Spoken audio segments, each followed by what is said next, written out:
Hello students. So in the last class of this second unit, we were discussing about IP-SAN. So in IP-SAN, we have two protocols to study in this particular case. So amongst that, the first one is iSCSI and second one is FCIP. So iSCSI is nothing but it is an internet small scale or small computer system interface, and FCIP is a fiber channel over internet protocol, or you can say fiber channel over IP. So in this particular case, in the last video, we have started with iSCSI protocol. So in that particular discussion, we have discussed about iSCSI, what exactly this particular protocol is. So this is an IP based protocol which establishes and manages connection between host and storage over IP. And then we have discussed about its components. So some of the components are initiator, or we can call it as host also, a target which is known as storage or iSCSI gateway, as we have discussed with the architecture in the last video. And also we have an IP based network. So these are the three components which are essential for iSCSI infrastructure or implementation, we can say. Then we have discussed about iSCSI topologies. So there were three different types of topologies exist in this case. So first one is native iSCSI connectivity. So this particular type of topology does not contain FC components. So it means what? FC components are not required for iSCSI connectivity in this particular case. And the second one is bridged iSCSI connectivity. So in this bridged iSCSI implementation, it includes FC components in its configuration. So these were the two. And third one is, we can call it as an hybrid connectivity, or combining FC and native iSCSI connectivity topology, we can say. So this is the most common topology, which is a combination of FC and native iSCSI. So typically the storage array comes with both FC and iSCSI ports that enable iSCSI and FC connectivity in the same environment. So this is an hybrid topology, we can say. So this is where we have stopped in the last video of your second unit. So let us continue with this. So after studying the topology, so next in this particular case is how exactly this iSCSI protocol looks like. What exactly the stack, which are the layers of this particular protocol. So that is the point of discussion in this today's class. So let us see one by one. So let us have a look at this particular figure, where we have certain layers here. So layer 2, layer 3, layer 4, layer 5 and 7, means these numbers reflects the layers in the ISO OSI model, okay, which we have studied in the network subject. So that is what the number is. So layer 2 in ISO OSI model is nothing but a data link layer, 3 is network, 4 is transport, 5 is session, and the last 7th one is the application layer. So this is how it is been numbered here.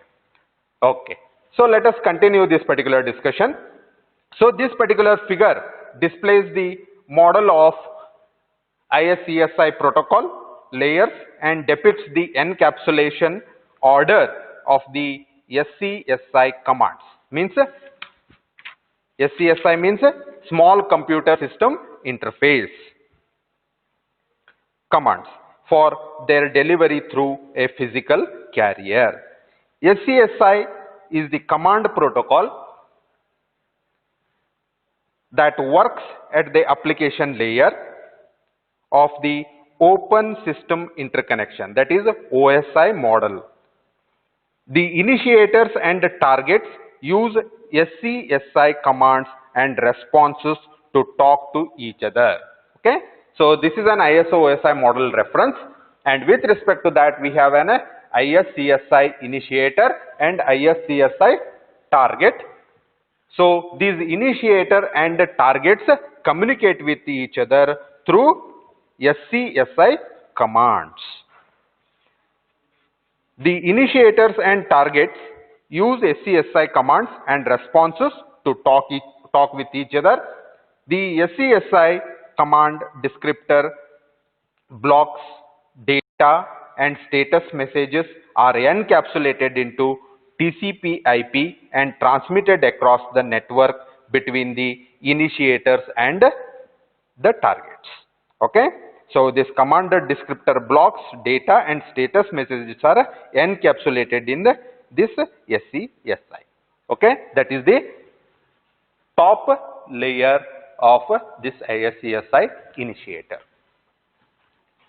Continuing with this, iSCSI is the session layer protocol that initiates the reliable session between devices that recognizes SCSI commands and TCP/IP. Okay, so after the application, that is SCSI layer, which is that application layer of ISO OSI model.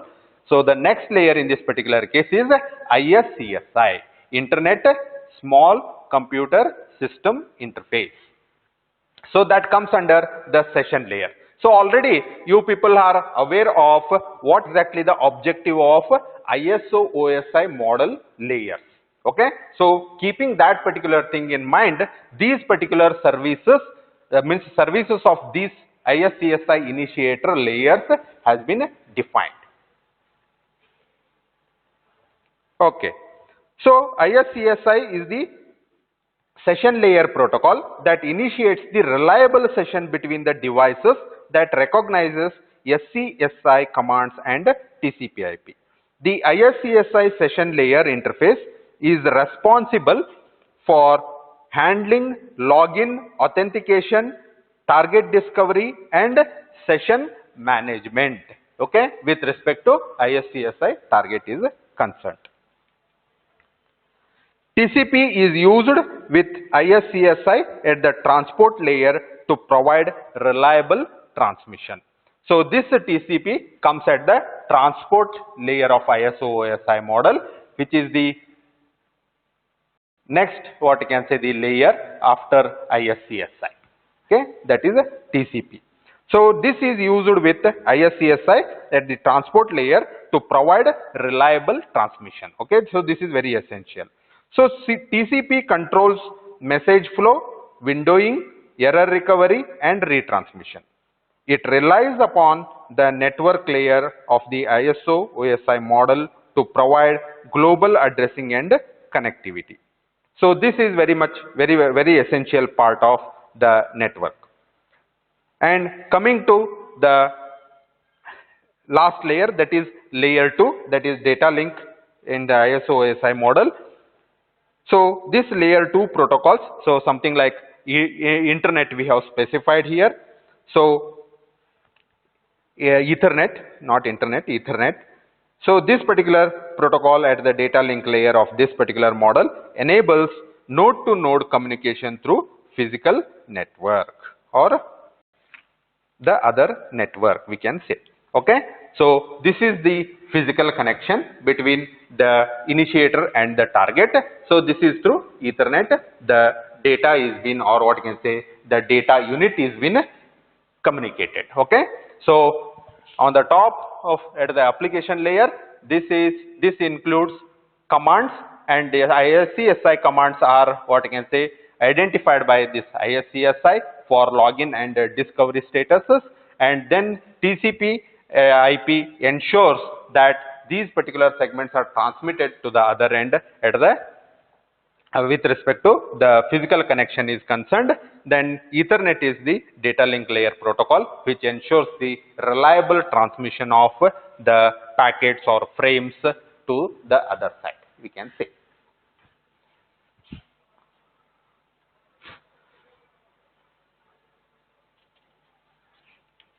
Okay. So this is about the protocol stack. This is what the iSCSI protocol stack is. So in this particular bottom of this particular slide, which which shows how exactly the data is encapsulated with the frames packets of iSCSI. Okay. So just see here. So this is the actual data that is been communicated. So data is been encapsulated in the application layer with SCSI, what you can say the message.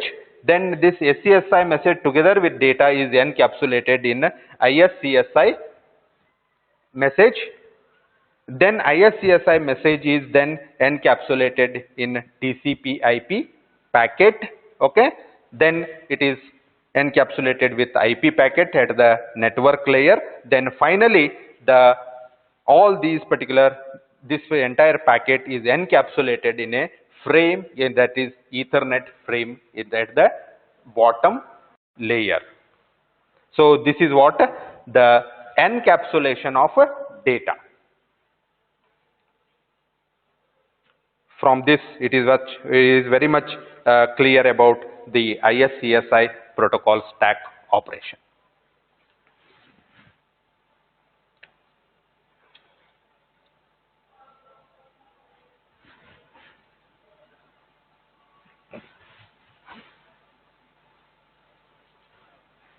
So let us talk about iSCSI PDU.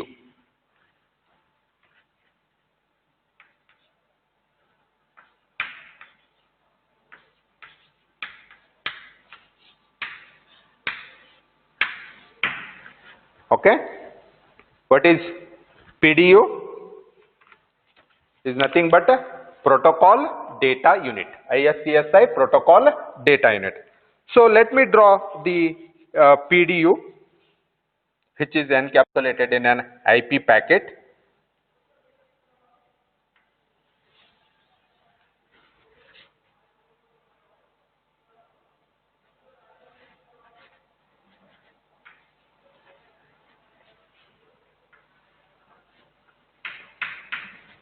We have IP header.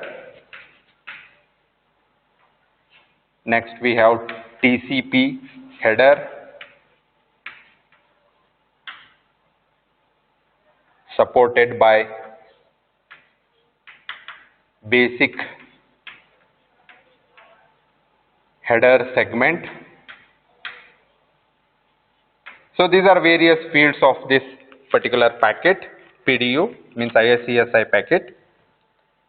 Then we have additional header segment,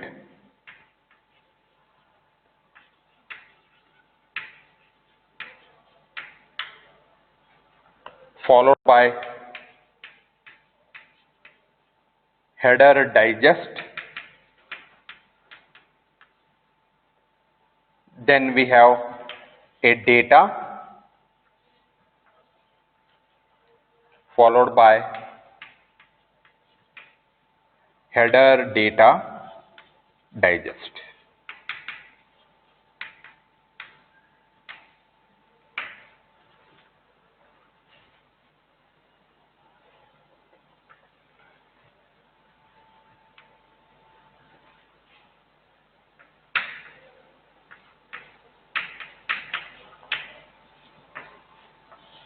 So this is your iSCSI PDU.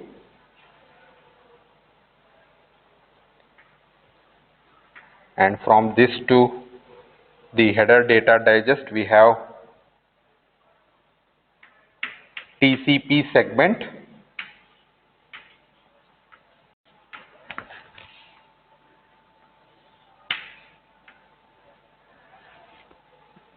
Then we have IP packet. All this is encapsulated in an IP packet.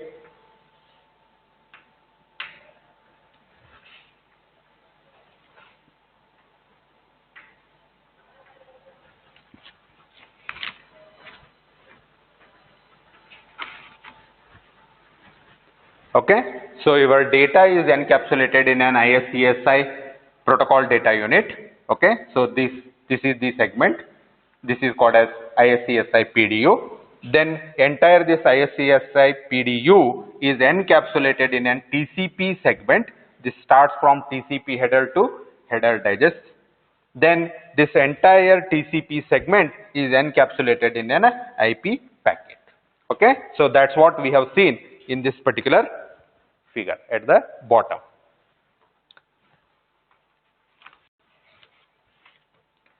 So in this protocol data unit is nothing but it is a basic information unit in iSCSI environment. So the iSCSI initiators and targets communicate with each other using this PDUs. Okay, so this is our initiator, this is our iSCSI target. So both these, the initiator and target, communicate with this particular protocol data unit, that is iSCSI PDUs. So this communication includes establishing iSCSI connections and iSCSI sessions, performing iSCSI discovery, sending iSCSI commands and data, and receiving SCSI status. So this is what the communication between initiator and the target happens. All iSCSI PDUs contain one or more header segments followed by 0 or more data segments. Okay, so here in this particular case we have header segments. Here we have TCP header, IP header, basic header, okay, additional header, one or more header followed by with respect to data. So data is supported, or what you can say, identified by all these particular headers or encapsulated with these headers. The PDU is then encapsulated into an IP packet to facilitate the transport. Okay, so this entire iSCSI PDU, which is supported by one or more headers like header digest, additional header segment, basic header segment, data. Okay, so this iSCSI PDU is entirely encapsulated in an TCP segment for the transmission. A PDU includes the components as shown in the figure, that is IP header provides packet routing information. Okay, IP header. So this is the first field. So this IP header provides the packet routing information. Okay, where it is to be routed. So that is the. So I hope you understand all these network terminologies. So IP header provides packet routing information to move the packet across the network. The TCP header contains the information required to guarantee the packet delivery to target. Okay, so the next field is what? Your TCP header. So which contains the essential information required to transport the packet over a network. So which guarantees the packet delivery to the target. So we can say that it may contain some checksum information to ensure the reliability. Then the iSCSI header, which is nothing but our basic header segment.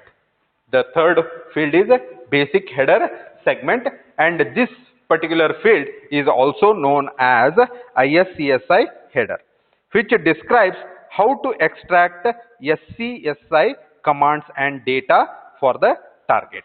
Okay, so these SCSI commands are in the initiator at the application layer. Okay, at the top of this contains the SCSI commands. So how those particular commands are to be analyzed, or what you can say understood. So that's what your header segment, basic header segment thinks of. iSCSI adds an optional CRC known as a digest to ensure the data integrity. Okay, so this is what the digest, header digest. This is one more additional field, that is a header digest, which is been used for data integrity purpose. This is an addition to the TCP checksum and Ethernet CRC. Okay, the header and the data digest are optionally used in the PDU to validate the integrity and data placement. Okay, so header and data digest, this additional header and the data digest these are the optional one. If it is necessary to ensure the data integrity, means what, if the data is very much important and which need to be secured, in that particular case these particular services can be set. So in this particular PDU figure, each iSCSI PDU does not correspond in a one-to-one relationship with an IP packet. Depending on its size, an iSCSI PDU can span an IP packet or even coexist with another PDU in the same packet. Okay. So usually a message transmitted on a network is divided into number of packets, as you already know. If necessary, each packet can be sent by a different route across the network. Packets can arrive in different order than the order in which they were sent. IP only delivers them. It is up to TCP to organize them into the right sequence. The target extracts the SCSI commands and data on the basis of information in iSCSI header.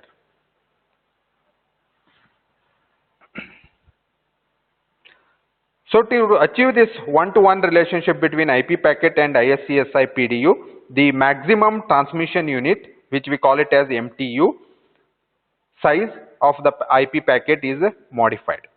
This eliminates fragmentation of IP packet, which improves the transmission efficiency.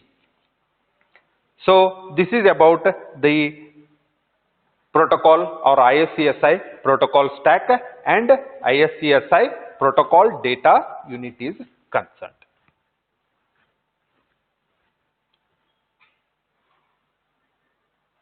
So next point to be discussed in this particular case is iSCSI Discovery. So what exactly this iSCSI Discovery is? So an initiator must discover the location of its targets on the network and the names of the targets available to it. Okay. So as we already discussed in this particular case, so this is an initiator, iSCSI initiator, and these are the target. Okay. So to establish the proper communication, the initiator has to identify its targets. Okay. So this is the job what we are discussing now in this particular topic called iSCSI Discovery. So an initiator must discover the location of its targets on the network and the names of the targets available to it before it can establish a session. This discovery can take place in two ways. First one is send targets discovery and second one is internet storage name service. Okay. So for iSCSI communication, initiator must discover the location and name of the target of a particular network. So in that particular case, there were two ways to identify the target. Okay. So first one is send target discovery and the second option is internet storage name service. Okay. That is called as ISNS. Okay. So these were the two ways in which we can discover the target in an iSCSI network. So let us see how exactly these two works. So the first one is send target discovery. So how it identifies? So in this particular case, the initiator is manually configured with the target's network portal to establish a discovery session. Okay, so manually it is been configured. The initiator issues the send target command. The initiator issues send target command. Send target command. The initiator issues the send target command and the target network portal responds with the names and addresses of the targets available to the host. Okay, so initially initiator is manually configured with the target's network portal. So initiator issues the send target command. Okay, so in this case initiator is configured manually. Okay, with what? With target's network portal addresses. Okay, and then it sends a send target command. It sends and send target command to get the target information. And then after receiving that particular command, this particular send target command, the target responds with the required parameters. Okay, so this is what, this is the first option, that this is how the iSCSI protocol or the network identifies the target. Apart from this, the second option in this case is Internet Storage Name Service, that is ISNS. So in this particular ISNS, so before discussing, just let me draw this particular figure, then it will be more clear to you.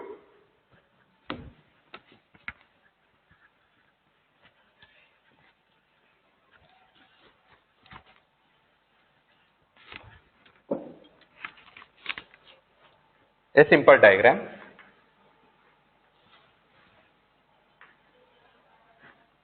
So we have the application servers,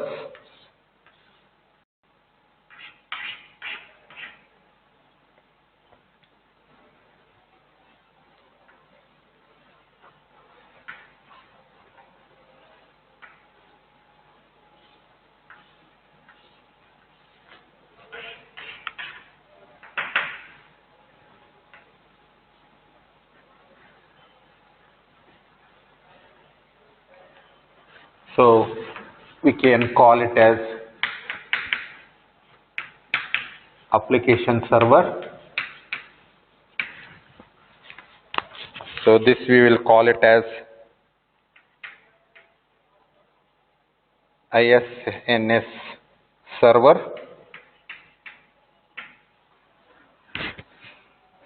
Okay. So this we can call it as our internet protocol.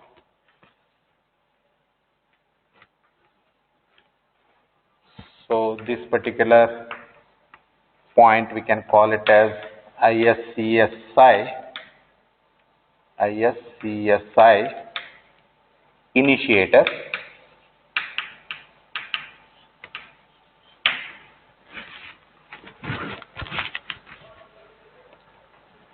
Then we have one more application server.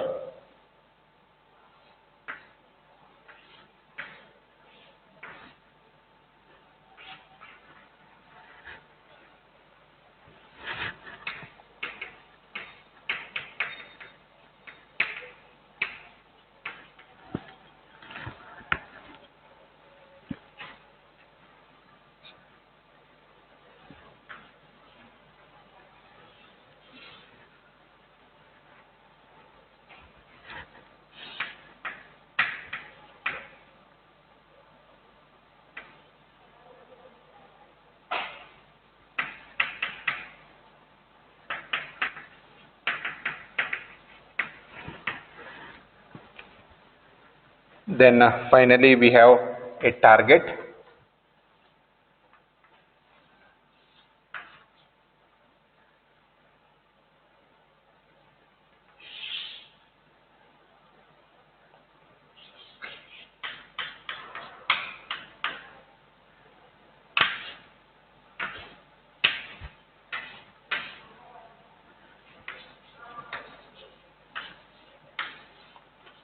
Target is nothing but our storage elements or storage devices, you can see.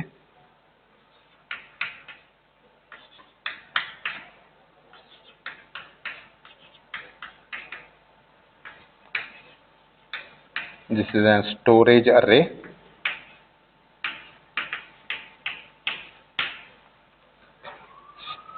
So this is our iSCSI target.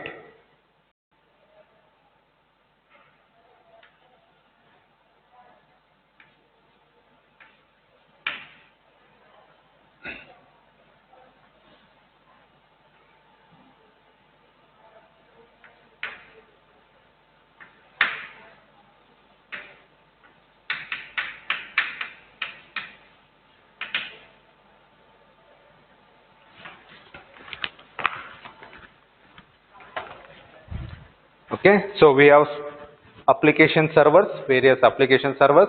Application servers are having an iSCSI initiator, and we have ISNS server, and also we have storage array. Storage arrays are having the iSCSI targets. Okay, so initiators are the application servers, and the target is your storage arrays. Okay, so this particular second option, that is internet storage name service.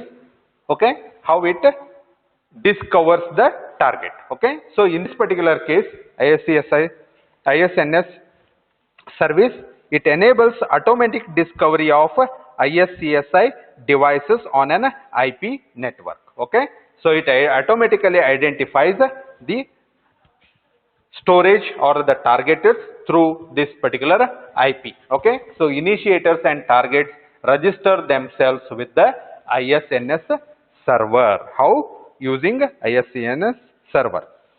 So in this particular case, it enables automatic discovery of iSCSI devices on an IP network.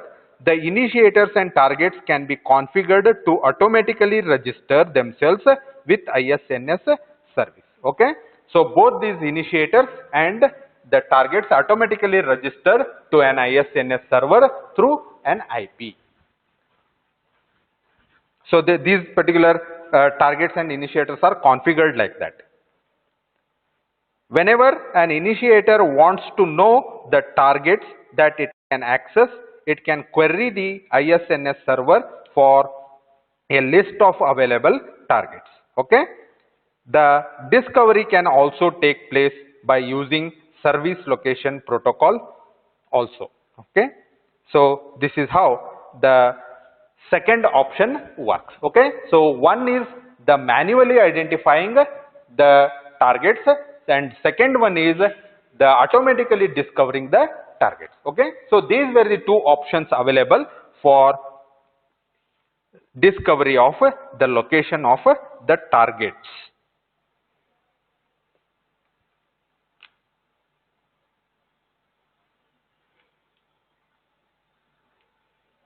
So now let us see what is an iSCSI name is. So after discovery, we need to know what is iSCSI names. So a unique worldwide iSCSI identifier, this is known as iSCSI name. Okay, so it is an unique iSCSI identifier which is used to identify the initiators and the targets within iSCSI network to facilitate the communication. The unique identifier can be a combination of the names of the department, application, or might be a manufacturer, serial number, or it can be an asset number, or any tag that can be used to recognize and manage the devices. So following are the two types of iSCSI names commonly used. So there are two types of names, means the formats for iSCSI name representation. So let us see one by one. So first one is iSCSI qualified name. Okay, so the first option or first type of iSCSI naming service is iSCSI qualified name. In simple, it is known as IQN. IQN, which is nothing but iSCSI qualified name. Okay. So, an organization must own a registered domain name to generate iSCSI qualified names. So, this is the first requirement. This domain name does not need to be active or resolved to an address. It just needs to be reserved to prevent other organizations from using the same domain name to generate iSCSI names. So this is the secondary option that we can have. A date is included in the name to avoid potential conflicts caused by the transfer of domain names. So for example, so one such example is given here. So IQN.1992.05. So this is the date.com. Okay. So this is the one format. Okay. So this is an optional string in this case. So date. Okay. So IQN. So this is one type of domain name that we can consider in this iSCSI qualified name. So the format is something like this. Okay. So this is an IQN name we can say. So in this particular case, the optional string provides a serial number, an asset number, means optional string means this after the date. So we have written some numbers here. So it might represent the serial number, asset number, or any other device identifiers. An iSCSI qualified name enables storage administration or administrators to assign meaningful names to iSCSI devices and therefore manage those devices more easily. Then the second option to name iSCSI, that is extended unique identifier, which is worldwide name we can say. So in this case, extended unique identifier, which is in short it is known as EUI. So this extended unique identifier is a globally unique identifier based on IEEE EUI 64 naming standard. And EUI is a composed of the EUI prefix followed by 16 character hexadecimal name. For example, shown here. So EUI followed by 16-bit hexadecimal representation or a number you can say 16 character. Okay. So this is how the EUI looks like. So in either of the format, the allowed special characters are dots, dashes, and also the blank spaces. So if you analyze these particular examples, you will come to know. So this is how the naming services can be provided in iSCSI implementation. So an iSCSI session is established between the initiator and the target. A session is identified by a session ID which includes part of an initiator ID and target ID. The session can be intended for one of the following, that is the discovery of the available targets by the initiators and the location of specific target on a network. The normal operation of iSCSI is transferring data between initiator and the targets. So there might be one or more TCP connections within each session. Each TCP connection within the session has an unique connection ID. An iSCSI session is established via iSCSI login process. The login process is started when the initiator establishes a TCP connection with the required target either via well-known port 3260 or a specified target port. During the login phase, the initiator and the target authenticate each other and negotiate on various parameter services. After the login phase is successfully completed, the iSCSI sessions enters the full feature phase for normal SCSI transactions.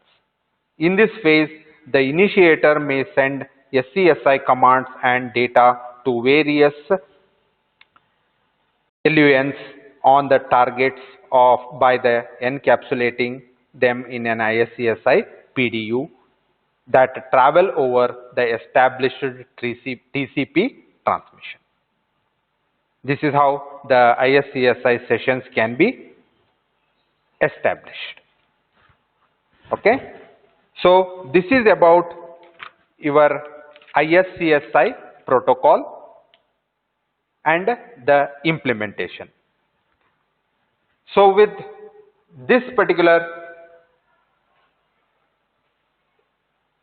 thing, or in this particular time, we will wind up with iSCSI protocol stack. Okay. So in the next class, we will start with the FCIP protocol. Okay.